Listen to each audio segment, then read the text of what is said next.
Hey everyone, and welcome back to another MallDoc. In today's episode, we're making a stop in the sunflower state of Kansas to explore a charming 80s dead mall in a sleepy college town, one that, despite its amazing aesthetics, has flown under the radar for years. I actually didn't even make plans to visit the Manhattan Town Center. I was just spending a night in Manhattan on my road trip back east this past summer. However, upon looking at a map, I discovered that not only did the town have a mall, but it was just 0.3 miles from my hotel. It goes without saying that I had to take an evening walk to the mall to check it out and explore. This stunning vintage relic literally doesn't have a single video tour on YouTube, and I'm thrilled to bring it and its history to the platform for the very first time. So, take a walk with me, and let's explore the Manhattan Town Center.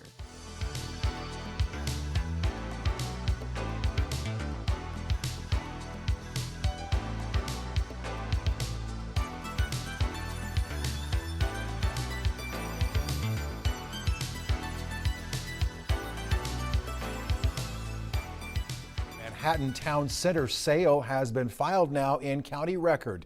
Riley County Records list real estate firm Rockstep Manhattan LLC as the buyer. Rockstep's acquisition was approved by the Manhattan City Commission last month, which noted the firm's interest in community engagement. No sale price was listed, but the county does have the mortgage on record at $9.35 million. And the Manhattan Mercury reported last month the town center was worth $15 million.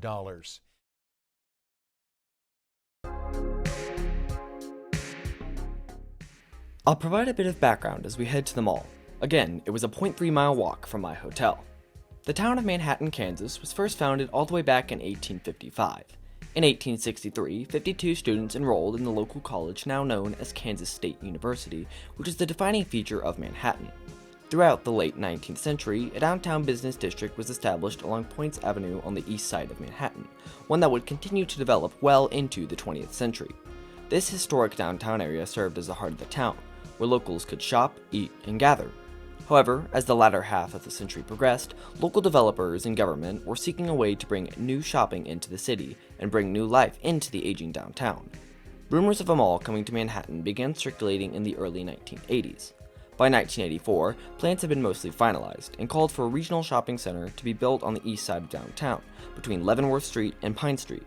This mall would cost approximately $23 million and would be constructed by the Cleveland, Ohio-based Forest City Rental Properties. And yes, that is the very same Forest City that built the Galleria at Sunset and managed the Grand Canal shops, covered in 2 of my last 3 videos. These guys get around.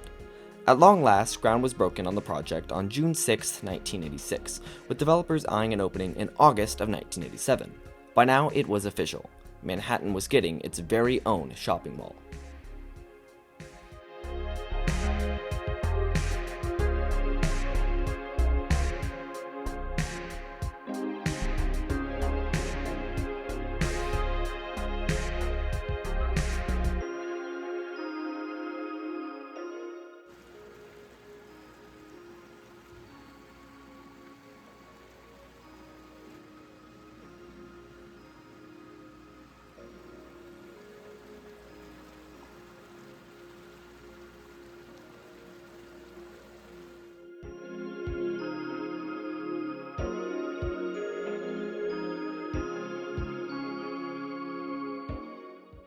As I'm sure you've noticed, the Manhattan Town Center's designers and architects took great care when designing the mall's exterior to ensure it matched the rest of the buildings in downtown Manhattan. While some residents were still skeptical about the idea of the mall, others embraced it and eagerly looked forward to its opening. The day would finally arrive on October 25, 1987, when a grand opening gala was held for the ribbon cutting of the Manhattan Town Center. In tuxedos and sparkling dresses, shoppers explored over 50 new stores in the mall, including KB Toys, Musicland, Aladdin's Castle, Master Cuts, and Seifert's. JCPenney, who had relocated from an older store in downtown Manhattan, and Dillard's served as the 2 anchor department stores, giving the mall the appeal to draw shoppers in for miles around. At a final cost of $27.5 million, the Manhattan Town Center officially opened on October 26, 1987, as a mall that truly was the heart of it all.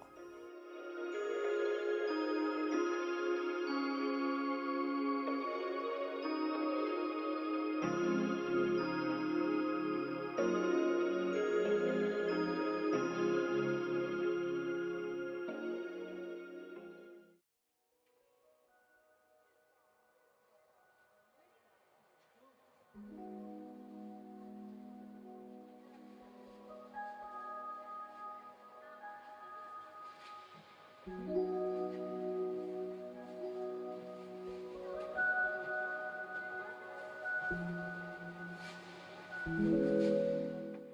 few months after the mall's opening, a few stores that were always meant to be temporary closed. To replace them, in May 1988, 7 new businesses were announced for the mall, which would bring the shopping center up to a successful 85% occupancy. It's worth noting that one of those businesses was Mrs. Powell's Cinnamon Rolls, which you may have noticed as we entered, still sits in its original location in the mall today, nearly 40 years later. I'll actually give it a try later in the video, so stick around. Despite only being about a year old, in 1988, plans were already in the works to open a brand new anchor at the Manhattan Town Center. Soon after, plans were formally announced to add Sears as the mall's third department store, which would occupy a new space on the south end of the mall. Over the next couple of years, old pavement was cleared to make way for the brand new store, which held its official opening on Wednesday, September 19, 1990. At over 70,000 square feet, the new Sears united what had previously been 4 facilities throughout Manhattan under one roof, and made the mall even more of a draw to shoppers. It was at this point, after the excitement of Sears had died down, that the Manhattan Town Center finally settled in for a quiet life, as far as that of a mall goes. Into the 90s, while the town center wasn't making headlines and was no longer necessarily the talk of the town, it was still incredibly successful, with near full occupancy and hundreds of shoppers every day. This, I believe, is where the old Sears used to be. Got demolished a few years back, and now it's the AMC.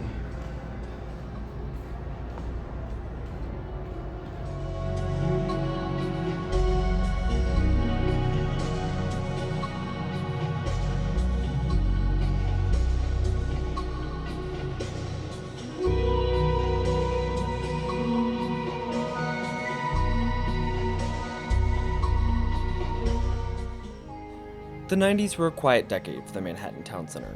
The mall thrived alongside the rest of the town as shoppers came and went, with little turnover or changes through the years. In 1999, right at the turn of the millennium, Forest City would prepare to part ways with Manhattan, placing the mall on the market and stating that it no longer fit their portfolio. It would sit there for some time, before finally finding a buyer in 2004 in the form of MTC Development Group. During this time, a company known as Urban Cow took over management of the mall. In February of 2008, Urban Cow would end up purchasing the mall for themselves from MTC, becoming the owners. Manhattan Town Center was still doing well at this point, with no real changes in day-to-day operations since the late 80s. However, change was on the horizon, as brick-and-mortar retail nationwide has suffered throughout the 2000s, and conditions were only getting worse into the 2010s. I'm sure you saw this coming, but in November of 2014, Sears Holdings announced a new round of store closures, and while the Manhattan store had survived these in the past, this time, it wasn't so lucky. Sears at the Manhattan Town Center had permanently shuttered by early 2015, leaving the small, rural mall facing an uncertain future.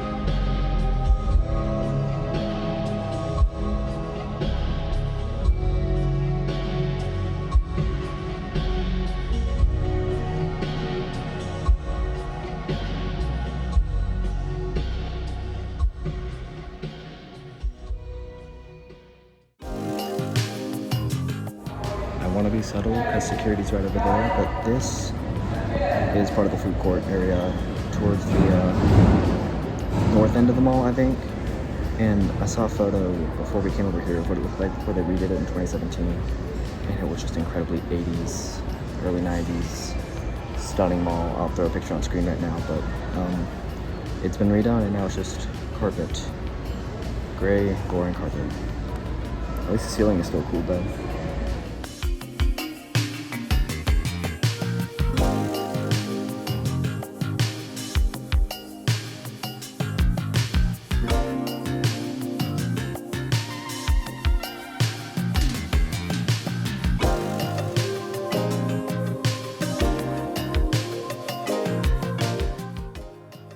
Management quickly began seeking a new tenant to fill the shuttered Sears space, as Manhattan Town Center continued its slow but now certain decline. Luckily, one was soon found, coming in the form of AMC Theater's new 13-screen dine-in theater, which opened in the former Sears pad in December of 2016. Up until this point, the mall had never seen any form of renovation or remodeling to the interior, still featuring its perfectly preserved aesthetics from the late 1980s. However, the next year, in 2017, in an effort to modernize the mall and attract new tenants, the vast majority of the lush, green food court was removed, to make way for a brand new Ulta beauty store, which opened that year. This included the planters, fountain, and tile floors, all of which were all but gone by the end of the year. I think you already know what I think about this renovation. If you ask me, the gray carpet and weird empty space are kind of ugly, and removing the food court was a decision that, from an aesthetic standpoint, was absolutely horrible. I won't deny, though, that new tenants are almost always a good thing, and since the entire rest of the mall has been unchanged for nearly 40 years, it's not all bad. By the late 2010s, it was reported that the Manhattan Town Center was hovering around 70% of storefronts occupied, a number that continued to steadily decrease into the 2020s. Despite a brand new H&M opening in late 2019. In November of 2023, news broke that the mall had been sold by Urban Cow to the Houston-based Rockstep Manhattan LLC for an undisclosed amount. Rockstep said they had hoped to bring even more tenants to the property, and while I wouldn't say they've done anything to hurt it, per se, I hardly see any positive changes in the past few years, unless you count the new pylon signs they added in early 2026. I guess that's cool. In fact, in March of 2025, they stated that they planned to have the mall fully occupied by the end of the year. I visited in July, and it was undeniably dead. If anyone's been in the past few months, have things improved since I shot this footage? Let me know in the comments below.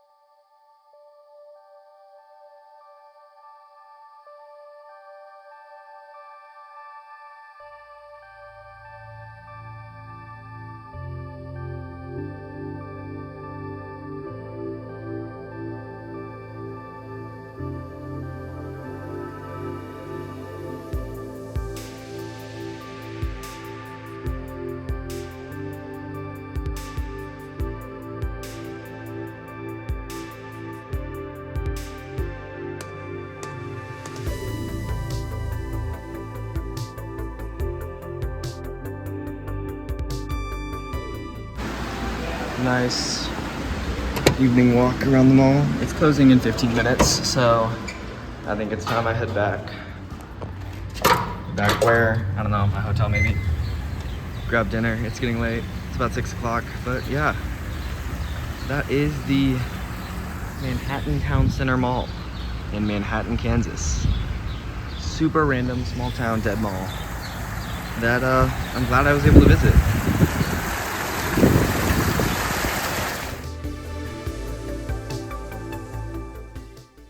Despite its vacancies, as of the release of this video in January of 2026, Manhattan Town Center is still doing alright. The mall has a full anchor lineup and several national brands still occupying inline spaces. It's clear the community is still there to support it, and downtown Manhattan is actually really charming. I grabbed dinner and took a walk around town after I left the mall. I, of course, visited during the summer, and I would also assume that during times where students are attending Kansas State University, there's even more people who visit the mall than on the quiet Sunday evening when I went. Anyways, I want to thank you all for watching this video. I'm thrilled to be the first person to cover the Manhattan Town Center on YouTube, to document its incredible vintage vibes and explore its history. I don't know what the future holds for this mall, but I personally don't see it closing anytime soon, with such a connection to its town and the amount of success it still has. Next up on the channel, we'll finally wrap up my summer 2025 backlog with MallDoc 15 and a visit to the Rivergate Mall in Goodlettsville, Tennessee. This is one I've been looking forward to for ages, as we'll see the sprawling, empty concourses of Nashville's oldest dead mall just months before closure, which, as of writing the script, is supposed to happen any day now. It's going to be epic. But until then, thank you once again for watching. Before we go, we're going back inside Manhattan Town Center one more time for breakfast. Enjoy these last few bonus clips, and I'll see you at the next mall.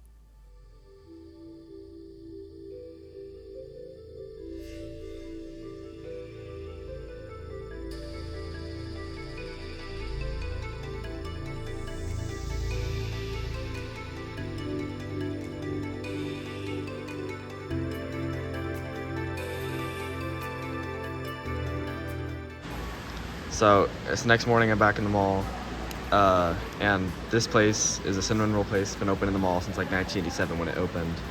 And so before I leave town, you know, I had to try it out. So, hold up. Okay, there we go. Okay, that's amazing. If I had to rate it, probably like 8.5 at least out of 10. Probably 9 out of 10. I mean, that's amazing. Yeah, this is the best time to come to the mall. It's empty, just mall walkers. None of the stores have opened yet, but it's amazing.